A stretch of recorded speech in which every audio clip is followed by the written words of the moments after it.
Well, good morning again, North Albany Community Church. This is Pastor Thom, and I'm just here to share with you another morning 5 for Faith video. And I want to share with you an experience that I had when I was leading a group of youth students on a mission trip in Arizona. We were ministering to some of the Native American folks there that were living on the reservations. And so we were very close to the Grand Canyon. We took this big hike.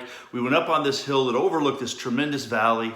And we did something. It was just sort of a moment of inspiration. As loud as we could, we all shouted, "He is alive!" And you could hear this group of about 30 students, their voices carried down the valley, ricocheting off all the rocks and coming back in an echo form. In fact, it was echo after echo after echo. It was awesome. Hey, have you ever yelled at God? Have you ever found the desire to yell at the creator of the universe, to just give him a piece of your mind? We see a lot of that in the Bible. There's a lot of yelling at God.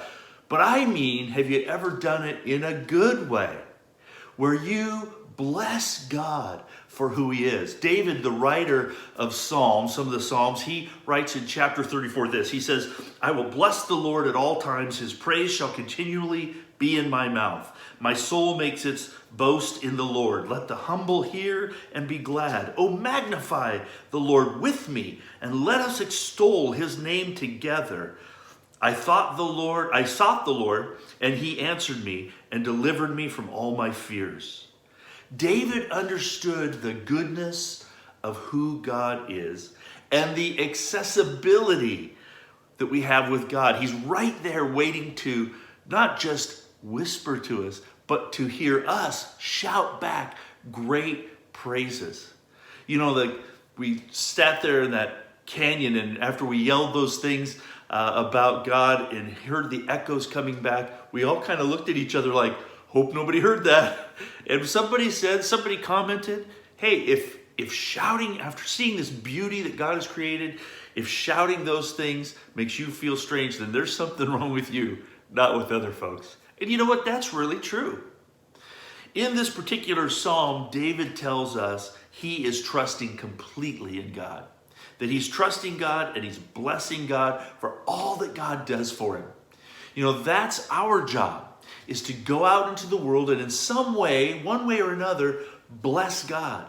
And you know what? Not just to other people, but to God himself. So maybe today, while you're taking a shower, while you're in your car alone, wherever it might be, take a moment and shout to God. Just say, "He is alive," as loud as you can.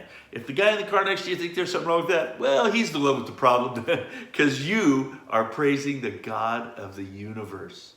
Read chapter 34 if you get the chance out of the book of Psalms, but really focus today on allowing God to love you and spend some time today focusing on praising God for who he is. Listen again to what he says in the middle of this. He says, "Oh, magnify the Lord with me." Magnify means raise him up, make him big, make him the greatest.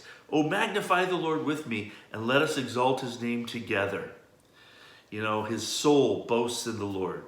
Let the humble hear and be glad. I will bless the Lord at all times. His praise shall continually be in my mouth. Well, I hope today that the Lord's praise is continually on your mouth. Give him praise today. He is alive. Thanks, and we'll see you again real soon. Take care.